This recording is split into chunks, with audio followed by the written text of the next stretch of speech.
If you think you need more motivation to lose weight, I'm here to tell you you don't. Because the people who actually get results aren't more motivated than you, they just stop relying on motivation completely. So in this video, I'm going to break down the 7 non-negotiables that remove motivation and finally let you build consistency. Now you probably think you can't do hard things without motivation, but you might be surprised to know you already do. You've probably woken up to your alarm, didn't feel like going to work, and you still went anyway. And you didn't do it because you were super duper motivated. You didn't ask yourself how you felt, you just showed up. And that's when it clicked for me. Because I used to think I was unmotivated and undisciplined too, and every time I relied on motivation, I fell off. And the only things that actually started working was when I stopped asking myself if I felt motivated and started removing the need for motivation altogether. And you don't do that just by being magically more disciplined, but by building non-negotiables. Simple, bare minimum things you can do every day, whether you feel like it or not. And that's what builds discipline. So let me walk you through the 7 non-negotiables that help fat loss keep moving forward. And to start is non-negotiable number 1, schedule it like work. One of the most common things I hear is, I'll go to the gym when I have free time. And every time I hear that, I already know why it's not working. Because if something lives in your free time,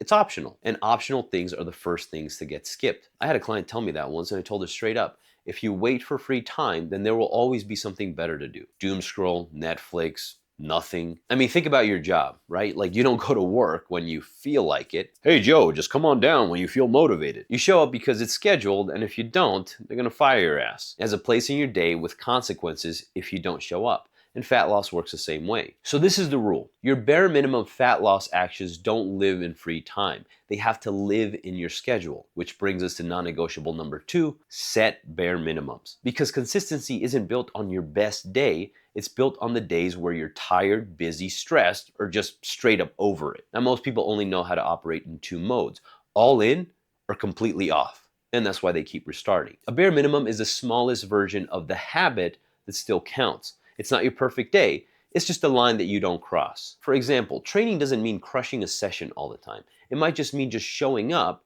and doing something. And the mistake people make is thinking that bare minimums make you lazy, but they don't. Because once you do something, you're still in the game. And when you're still in the game, you don't need to restart. And a great bare minimum that will help you is non-negotiable number 3, have default meals. Now, most people mess up their nutrition because they don't know what to eat, or more accurately, they don't want to decide what to eat. And decision fatigue kills consistency. So instead of trying to eat perfectly every day, you need a default, a small list of meals you already like that fit your calories and protein and that you can fall back on when effort is low. For me, that's tuna and crackers. It's not exciting or Instagram worthy, it looks like cat food, but it works. It's high protein, it's easy, and it gets the job done. If I have a rough day or I don't feel like cooking, I don't negotiate with myself, I just default to that. Now, default meals aren't about variety, they're about removing choice. You can even lock them into MyFitnessPal ahead of time so they're already sitting in your phone and you don't even have to think about them anymore. And it doesn't have to hit your goals perfectly, it just has to be good enough for today. And default meals is just one part of how you actually start setting up your environment for success, which is non-negotiable number 4.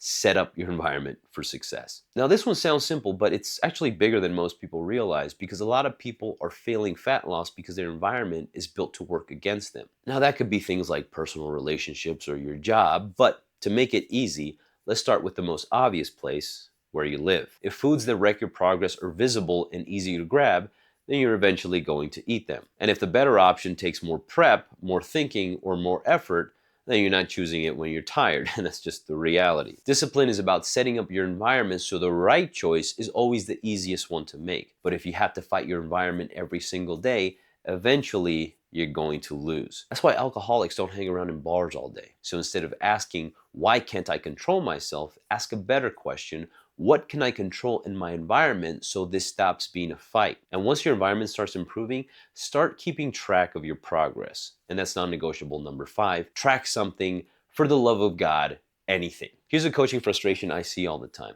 Clients will tell me, I'm not getting stronger. I don't think anything's happening. So I just point at their workout log and go, look at this, you made a ton of progress. So if it ever feels like nothing is working, this is usually why, because you're not tracking. So you have no evidence in front of you that things are actually improving. It doesn't mean logging everything perfectly. It just means being able to see something. So track the one thing that matters for you right now, and that's usually your weakest link. Tracking isn't about obsession, it's about awareness. Because if you can't see the progress, your brain assumes that nothing is working. And if you can see it, you're far more likely to keep going. And this non-negotiable actually helps support non-negotiable number 6, remove the restart mentality. This one's simple, but it's actually kind of funny when you think about it. Like, have you ever missed a day at work and thought, well, I missed a day, I might as well quit? Of course not.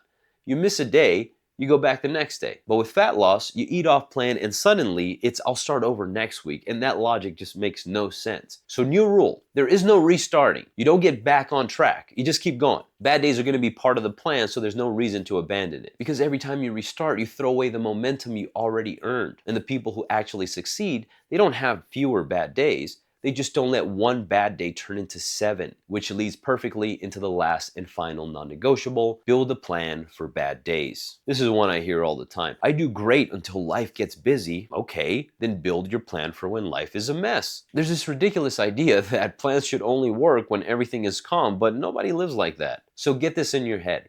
If your plan falls apart on busy days, then it's not a good plan. Instead of asking, how do I do this when life is perfect? Ask, what's the bare minimum I can do on my worst day? Because if your plan works on a bad day, it's going to be a walk in the park on a good one. And this is where the motivation trap lives. Motivation loves to show up when life is easy. Is it really any wonder people are super motivated to hit the gym on January after a holiday break, when you basically just got done walking through a field of snow with Christmas carols playing in the background? Eventually, the dark cloud rolls in, ready to rain on your parade. And that's when people say, I've lost my motivation. But if your plan needs an hour-long motivational YouTube video just to get started, it was never going to work to begin with. So stop building fat loss plans around motivation. Build it for long days, low energy, stress, interruptions. So now that motivation's out of the way, let me show you how to make fat loss stupid simple in this video right here.